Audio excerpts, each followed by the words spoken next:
சமண சமயத்தை பற்றி சில குறிப்புகளை பார்ப்போம். இந்த குறிப்புகள் சமணம் என்ற நூல்லேருந்து எடுக்கப்பட்டது. அதை எழுதினவர் சீனி வெங்கடசாமி அவர்கள். அவர் ஒரு வரலாற்று ஆய்வாளர். அவர் சமண சமயத்தை பற்றி என்ன சொல்றாருன்னு கொஞ்சம் பார்ப்போம்.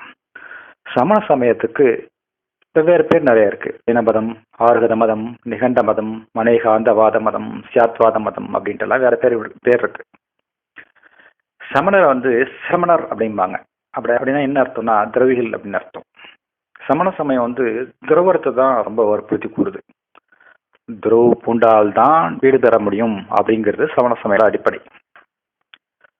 புலன்களை வினைகளை ஜெயிச்சவர் அப்படிங்கிறதுனால தீர்த்தங்கரருக்கு ஜீனர், அதாவது ஜெயித்தவர் அப்படின்ற பொருள்ல ஜீனர் அப்படின்னு பேர் இருக்கு. அந்த ஜீனரை கடவுளா கும்பிடுறதுனால அந்த மதத்துக்கு பேர் ஜெயின மதம்.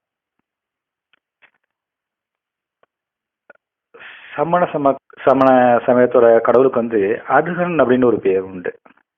அதனால அருகனை வணங்குறதுனால சமண சமயத்திற்கு பேர் ஆறுகதர்னும், அந்த மதத்துக்கு ஆறுகத மதம்னு ஒரு பேர் இருக்கு.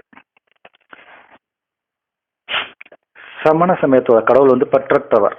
அதனால நிகண்டர் அப்படின்னு சொல்றாங்க. அதனால மதத்துக்கு நிகண்ட மதம் அப்படின்னு ஒரு பேர் இருக்கு. இன்னும் சில பேர் இருக்கு. அது மாதிரி அசோக மரத்தை, அதாவது பிண்டி மரத்தை வணங்குறது சமணரோட வழக்கம். அதை போட்டுருவாங்க அவங்க. அதனால சமணருக்கு பிண்டியர் அப்படின்னு கூட ஒரு பேர் இருக்கு. இதெல்லாம் சீனி வெங்கடசாமியோட சமணர் அப்படின்ற நூல்லேருந்து எடுக்கப்பட்ட சில குறிப்புகள்.